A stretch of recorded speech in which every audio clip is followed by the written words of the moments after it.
छत्रपती संभाजीनगरात एका गोडाऊनला भीषण आग लागली आहे। मंडप डेकोरेशनचं सामान ठेवण्याच्या गोडाऊनला अचानक आग लागली।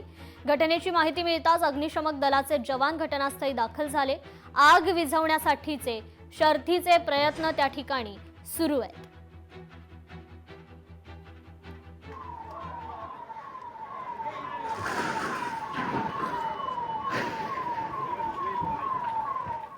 महाराष्ट्राच्या कानाकोपऱ्यात धावणारी लाल परी आता महसूल वाढीलाही वेग देणार आहे।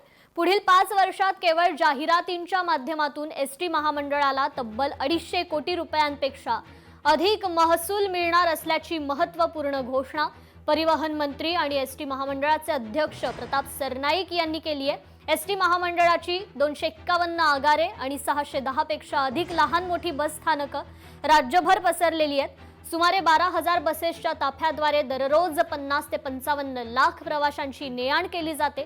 भविष्यात बस संख्या वाढल्यानंतर ही दैनंदिन प्रवासी संख्या 1 कोटींपर्यंत जाईल।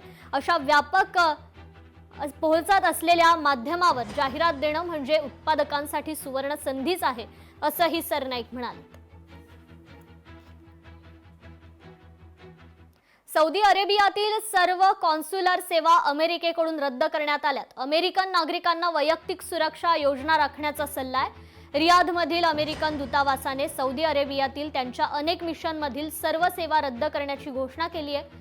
मंगळवारी सर्व नियमित आणि आपत्कालीन भेटी रद्द करण्यात आल्या आणि जेद्दाह, रियाध आणि दहरामसह किंगडममधील त्यांच्या अनेक मिशनमध्ये शेल्टर इन प्लेस आदेश लागू आहेत।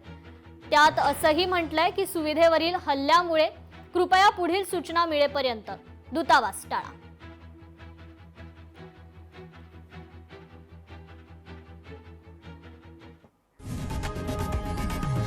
लोकशाही मराठी ऐका, पहा, जागरूक रहा।